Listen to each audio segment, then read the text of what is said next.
everyone, welcome back to our channel Innus Recipe. എല്ലാവരും സുഖമായിട്ടിരിക്കുന്നെന്ന് വിശ്വസിക്കുന്നു. ഞാൻ ഇന്ന് വന്നിട്ടുള്ളത് നല്ല ക്രിസ്പി ആയിട്ടുള്ള അതുപോലെ തന്നെ നല്ല ബ്യൂട്ടിഫുൾ ആയിട്ടുള്ള നല്ല ഷേപ്പ് ഒക്കെയുള്ള ചിക്കൻ കട്ട്ലേറ്റിന്റെ റെസിപ്പിയുമായിട്ടാണ്. എല്ലാവർക്കും ഉള്ള ഒരു പ്രോബ്ലമാണ് ചിക്കൻ കട്ട്ലേറ്റ് ഉണ്ടാക്കുമ്പോൾ അതിൻ്റെ കോട്ടിങ് ഇളകി പോകുക അല്ലെങ്കിൽ നല്ലൊരു ഷേപ്പിലേക്ക് കിട്ടുന്നില്ല എന്നുള്ളതൊക്കെ. അങ്ങനെയുള്ളവർക്ക് വേണ്ടിയിട്ടാണ് ഈ വീഡിയോ. അപ്പോൾ ഇനി നല്ല അടിപൊളി ഷേപ്പിലുള്ള നമ്മൾ കടയിൽ നിന്ന് വാങ്ങുന്ന പോലെ തന്നെയുള്ള കട്ട്ലേറ്റ് വീട്ടിലുണ്ടാക്കി എടുക്കാനായിട്ട് സാധിക്കും. നോക്കാം എങ്ങനെയാന്ന്. ഞാനതിന് 2 പീസ് ചിക്കനാണ് എടുത്തിട്ടുള്ളത്. ഒരു 6 കട്ട്ലേറ്റ് ആണ് കേട്ടോ ഇത് വെച്ചിട്ട് ഉണ്ടാക്കാനായിട്ട് സാധിക്കുള്ളൂ. അപ്പോൾ അതൊരു കുക്കറിലേക്ക് ഇട്ട് കൊടുത്തിട്ടുണ്ട്. ഇതിലേക്ക് ഞാൻ 1 ടേബിൾ സ്പൂൺ കുരുമുളക് പൊടി ചേർത്ത് കൊടുക്കുന്നുണ്ട്. വേവാൻ ആവശ്യമായിട്ടുള്ള വെള്ളം,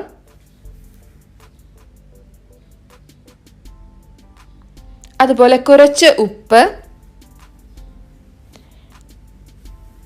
കുറച്ച് മഞ്ഞൾപ്പൊടി, ഇത്ര മാത്രം ചേർത്ത് കൊടുത്താൽ മതി. ജസ്റ്റ് ഒന്ന് ഇളക്കിയിട്ട് നമുക്ക് വേവിച്ചെടുക്കാം. ഒരു 4 വിസിലൊക്കെ വരുന്ന വരെ ഇത് വേവിച്ചെടുക്കണം. നല്ല പോലെ വെന്ത് കിട്ടണം. ആ സമയം കൊണ്ട് നമുക്ക് ഇതിലേക്കുള്ള മസാല റെഡിയാക്കാം. 2 വലിയ പീസ് ഇഞ്ചി, അതുപോലെ 5 വെളുത്തുള്ളി, 3 നല്ല പഴുത്ത മുളക്, 3 ചെറിയ ചുവന്ന ഉള്ളി, കുറച്ച് കറിവേപ്പില, ഇത്രയാണ് ഞാൻ എടുത്തിട്ടുള്ളത്.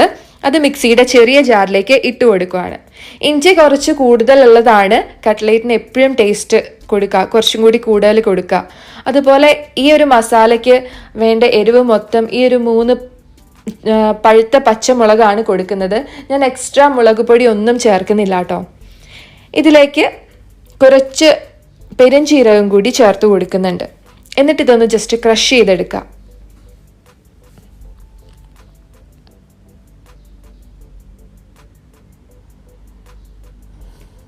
ഇതുപോലെ ഒന്ന് ക്രഷായി വന്നാൽ മതി.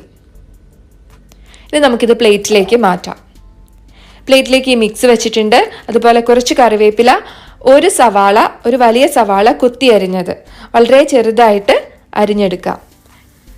ഈ സമയം കൊണ്ട് നമ്മുടെ ചിക്കൻ വെന്ത് കിട്ടിയിട്ടുണ്ട്. നല്ല പോലെ വെന്ത് കിട്ടണം. എന്നാലേ നമുക്കിത് പിടിച്ചെടുക്കുമ്പോൾ കട്ട്ലേറ്റിന് ഇങ്ങനെ പിടിച്ചെടുക്കുമല്ലോ, ആ സമയത്ത് നല്ല ഷേപ്പിൽ കിട്ടുള്ളൂ. ഇതുപോലെ ഒരു ജാറിലേക്ക് ഇട്ട് കൊടുത്തിട്ട് ഇതൊന്ന് ക്രഷ് ചെയ്തെടുക്കണം. ഇതിൻ്റെ സ്റ്റോക്ക് ഉണ്ടല്ലോ, നമ്മൾ ചിക്കൻ വേവിച്ചെടുത്ത സ്റ്റോക്ക്, അത് കളയേണ്ട ആവശ്യമില്ല. അതിലേക്ക് ഒരു പൊട്ടറ്റോ പീൽ ചെയ്തിട്ട് ഞാൻ ഇതുപോലെ കട്ട് ചെയ്തിട്ട് കൊടുക്കുവാണ്. ആ സ്റ്റോക്കിൽ കിടന്ന് വെന്ത് കിട്ടുന്ന പൊട്ടറ്റോയ്ക്ക് ഒരു പ്രത്യേക ടേസ്റ്റാണ്. ഇതിൽ ഉപ്പും കുരുമുളക് പൊടിയും മഞ്ഞൾപ്പൊടിയും ഒക്കെ ഉള്ളതാണല്ലോ. കുറച്ച് വെള്ളം കൂടി ഒഴിച്ചു കൊടുക്കുന്നുണ്ട്. എന്നിട്ടിതൊന്ന് വേവിച്ചെടുക്കാം. ഇപ്പം എല്ലാം റെഡി ആയിട്ടുണ്ട്. നമ്മുടെ മിക്സ്, അതുപോലെ ചിക്കൻ ക്രഷ് ചെയ്തത്, സവാള, പൊട്ടറ്റോ വെന്ത് കിട്ടിയത് ഞാനൊന്ന് മിക്സിയിൽ അരച്ചെടുത്തു. ഇതുപോലെ അരച്ചെടുത്താണ് വെച്ചിട്ടുള്ളത്. ഇപ്പം നമ്മുടെ എല്ലാ മിക്സും റെഡി ആയിട്ടുണ്ട്. ഇനി നമുക്ക് ഉണ്ടാക്കിയാൽ മതി. ഇത് എന്തുകൊണ്ടാണ് ഈ പൊട്ടറ്റോ ഇതുപോലെ അരച്ചെടുക്കുന്നതെന്ന് നിങ്ങൾക്ക് പിന്നീട് മനസ്സിലാകും. കാരണം ഇത് നന്നായിട്ട് നല്ല ഷേപ്പിലിരിക്കാൻ ഇതാണ് ബെറ്റർ കേട്ടോ. അപ്പം ഞാൻ പാൻ വെച്ച് കൊടുത്തിട്ടുണ്ട്. അതിലേക്ക് കുറച്ച് ഓയിൽ ഒഴിച്ച് കൊടുക്കുന്നുണ്ട്. ഞാൻ സൺഫ്ലവർ ഓയിലാണ് ഒഴിച്ച് കൊടുത്തിട്ടുള്ളത്. അതിലേക്ക് ആദ്യം നമുക്ക് ഈ സവാള ചേർത്ത് കൊടുക്കാം. എന്നിട്ട് വഴറ്റിയെടുക്കാം. പെട്ടെന്ന് വഴന്നു വരാനായിട്ട് കുറച്ച് ഉപ്പ് ചേർത്ത് കൊടുക്കുക. ഈ സവാളയ്ക്ക് വേണ്ട ഉപ്പ് മാത്രം മതി. കാരണം നമ്മൾ ചിക്കനിലും അതുപോലെ തന്നെ പൊട്ടറ്റോയിലും ഒക്കെ ഉപ്പുള്ളതാണ്. അപ്പോൾ ഇതൊന്ന് ട്രാൻസ്പെറൻ്റ് ആയിട്ട് വരുമ്പോൾ നമ്മൾ ആദ്യം മിക്സ് ചെയ്ത് വെച്ചിട്ടുള്ള ആ മിക്സ് ഇതിലേക്ക് ചേർത്ത് കൊടുക്കാം. അതിനു മുമ്പ് കുറച്ച് കറിവേപ്പില കൂടി ചേർത്ത് കൊടുക്കാം കേട്ടോ. ഇനി ഈ മിക്സും നല്ലപോലെ മിക്സ് ആക്കിയിട്ട് പച്ചമണമൊക്കെ ഒന്ന് മാറി കിട്ടണം. അത് മതി. അപ്പോൾ പച്ചമണമൊക്കെ മാറി വന്നിട്ടുണ്ട്. ഈ സമയത്ത് നമുക്ക് പൊടികളൊക്കെ ചേർത്ത് കൊടുക്കാം. മഞ്ഞൾപ്പൊടി ഒരു പിഞ്ച് മതി. അതുപോലെ ഗരം മസാല ഒരു പിഞ്ച് ഞാൻ ചേർത്ത് കൊടുക്കുന്നുണ്ട് കേട്ടോ. ഇതിലേക്ക് ഒത്തിരി മസാലയുടെ ഒന്നും ആവശ്യമില്ല. ബീഫ് കട്ട്ലേറ്റ് ആണെങ്കിൽ നല്ലപോലെ മസാല വേണം. പക്ഷെ നമ്മുടെ ചിക്കൻ കട്ട്ലേറ്റിൽ എപ്പോഴും പച്ച മസാലയാണ് കുറച്ചുകൂടി നല്ല ടേസ്റ്റി ആയിട്ട് എനിക്ക് ഫീൽ ചെയ്തിട്ടുള്ളത്. പെരുംജീരകമാണെങ്കിലും നമ്മൾ ആ മിക്സിൽ അരച്ചെടുത്തിട്ടുണ്ട്, അതുകൊണ്ട് ഇനി എക്സ്ട്രാ ആയിട്ട് ചേർക്കേണ്ട ആവശ്യമില്ല. നല്ല സ്മെല്ല് അല്ലെങ്കിൽ തന്നെ മൂത്ത് വരുമ്പോൾ വരുന്നുണ്ട്. അപ്പോൾ ഇത് നല്ലപോലെ മിക്സ് ആക്കിയ ശേഷം നമുക്ക് ഫ്ലെയിം ഓഫ് ചെയ്തിട്ട് ചിക്കൻ അതിലേക്ക് ചേർത്ത് കൊടുക്കാം. ചിക്കൻ ഒന്ന് മിക്സായി വരുമ്പോൾ നമ്മുടെ അരച്ചു വെച്ചിട്ടുള്ള പൊട്ടറ്റോ കൂടി ചേർത്ത് കൊടുക്കാം. നമ്മൾ പൊട്ടറ്റോ അല്ലാതെ പുഴുങ്ങിയിട്ട് ഉടച്ചു കൊടുക്കുകയാണെങ്കിൽ പിന്നെ കൈയൊക്കെ വെച്ച് നല്ലപോലെ ഉടച്ചു കൊടുക്കണം. ഇനി ഉടയാത്ത ഭാഗങ്ങളുണ്ടെങ്കിൽ ഈ കട്ട്ലേറ്റ് പൊട്ടിപ്പോകാനും ചാൻസ് ഉണ്ട്. ഇതാണെങ്കിൽ കയ്യിലൊന്നും ആവുകയില്ല. നമ്മൾ ജസ്റ്റ് ഒന്ന് എന്തെങ്കിലും കയ്യിൽ വെച്ചിട്ട് ഇതുപോലെ മിക്സ് ചെയ്ത് വെച്ചാൽ മതി. ഇനി ഇതൊന്ന് ആറട്ടെ കേട്ടോ. ഈ വെള്ളമയമൊക്കെ ആറുമ്പോൾ അങ്ങ് പോവും. കണ്ടോ, ഇപ്പോൾ നന്നായിട്ട് ആറി വന്നിട്ടുണ്ട്. ചെറിയൊരു ചൂടുണ്ട്. ചെറിയ ചൂടോടെ തന്നെ നമ്മൾ ഉരുട്ടിയെടുക്കണം, ഒത്തിരി ചൂടിൻ്റെ ആവശ്യമില്ല. ഇപ്പം നല്ലപോലെ കറക്റ്റായിട്ട് വന്നിട്ടുണ്ട്. ഇനി നമുക്കിതുപോലെ ഉരുട്ടിയെടുക്കാം. നമുക്ക് ഇഷ്ടമുള്ള ഷേപ്പിലേക്ക് ഇതിനെ മാറ്റിയെടുക്കാം. ഏത് ഷേപ്പിലാക്കുവാണെങ്കിലും ഇത് പൊട്ടിപ്പോവുക ഒന്നുമില്ല കേട്ടോ. അതുകൊണ്ടിട്ടാണ് ഇങ്ങനെ പൊട്ടറ്റോ അരച്ചെടുക്കുന്നതാണ് കുറച്ചും കൂടി നല്ലതെന്ന് പറയുന്നത്. ജസ്റ്റ് ഇതുപോലെ ഒന്ന് ഷേപ്പ് ചെയ്ത് കൊടുക്കുക. എന്നിട്ട് ഒരു പ്ലേറ്റിലേക്ക് നമുക്ക് മാറ്റി വയ്ക്കാം. ഇതേ രീതിയിൽ നമുക്ക് എല്ലാം ചെയ്തെടുക്കാം. വളരെ ഈസി ആയിട്ട് നമുക്കിതുപോലെ ചെയ്തെടുക്കാം. 5 റെഡിയാണ്. ഇനി ബാക്കിയുള്ളത് കൊണ്ട് ഒരെണ്ണം കൂടി ഞാൻ റെഡിയാക്കുന്നുണ്ട്. ഒരു ചെറിയ കട്ട്ലേറ്റും ബാക്കിയെല്ലാം സാധാരണ വലിപ്പമുള്ളതും. ഇനി നമുക്കിതിൻ്റെ കോട്ടിംഗ് ആണ് വേണ്ടത്. അതിനുവേണ്ടി ഞാൻ 2 മുട്ടയാണ് എടുത്തിട്ടുള്ളത്.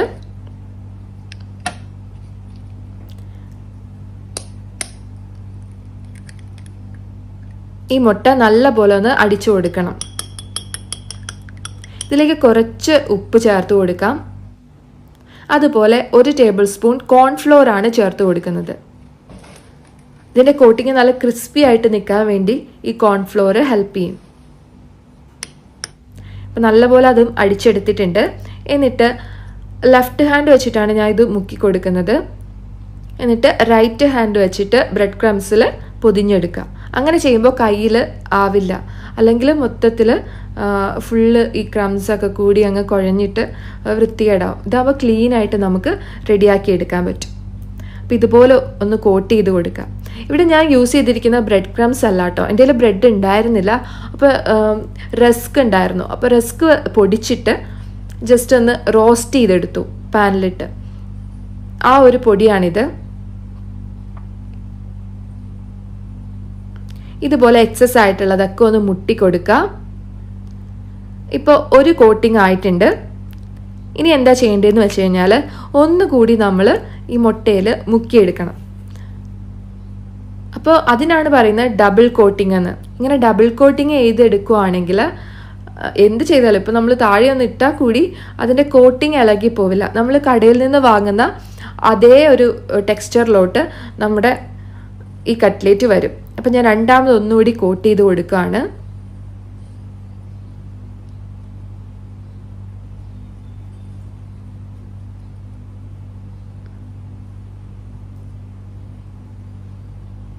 എക്സസ് ആയിട്ടുള്ളതൊക്കെ ഒന്ന് തട്ടിക്കളയാം.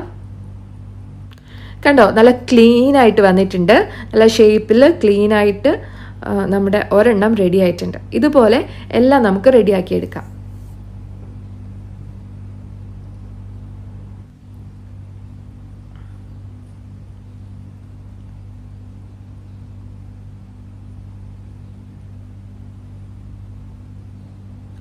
ഇപ്പം നമ്മുടെ 6 എണ്ണവും റെഡി ആയിട്ടുണ്ട്. അപ്പോൾ ഇത് കറക്റ്റാണ് കേട്ടോ. അപ്പോൾ ബാക്കി വന്നിട്ടുണ്ട് നമ്മുടെ മുട്ടയും അതുപോലെ തന്നെ ബ്രെഡ് ക്രംസൊക്കെ. കയ്യിലൊന്നും ഒട്ടും ആയിട്ടില്ല, അധികമൊന്നും ആയിട്ടില്ല. അതുപോലെ നമ്മുടെ കട്ട്ലേറ്റിൻ്റെയൊക്കെ ഷേപ്പ് ഉണ്ടോ, പെർഫെക്റ്റ് ആയിട്ടുണ്ട്. ഇനി നമുക്ക് വറുത്തെടുക്കാം. ഞാൻ ഒരു ചെറിയ ചീനച്ചട്ടിയിലാണ് കുറച്ച് എണ്ണയാണ് വെച്ചിട്ടുള്ളൂ കേട്ടോ. ഓരോന്നായിട്ട് ഇട്ട് കൊടുക്കാം. മീഡിയം ഫ്ലെയിമിൽ വെച്ചിട്ട് വേണം നമുക്കിത് പൊരിച്ചെടുക്കാനായിട്ട്.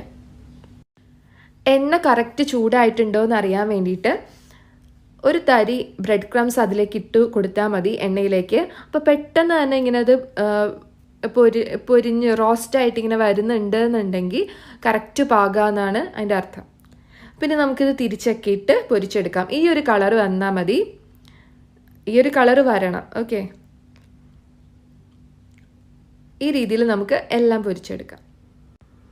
അപ്പോൾ നമ്മുടെ ചിക്കൻ കട്ട്ലേറ്റ് ഇവിടെ റെഡി ആയിട്ടുണ്ട്. ഡബിൾ കോട്ട് ചെയ്തുകൊണ്ട് ഒരു പ്രശ്നം വന്നിട്ടില്ല, ഷേപ്പ് അതുപോലെ തന്നെ വന്നിട്ടുണ്ട്, കടയിൽ നിന്നൊക്കെ വാങ്ങുന്നത് പോലെ തന്നെ. ഇനി നിങ്ങൾ ട്രൈ ചെയ്ത് നോക്കുമ്പോൾ ഇതുപോലെ ഒന്ന് ഉണ്ടാക്കി നോക്കണം കേട്ടോ. അപ്പോൾ എന്നിട്ട് അഭിപ്രായങ്ങളൊക്കെ കമൻറ്റ് ബോക്സിൽ ഒന്ന് പറയാം.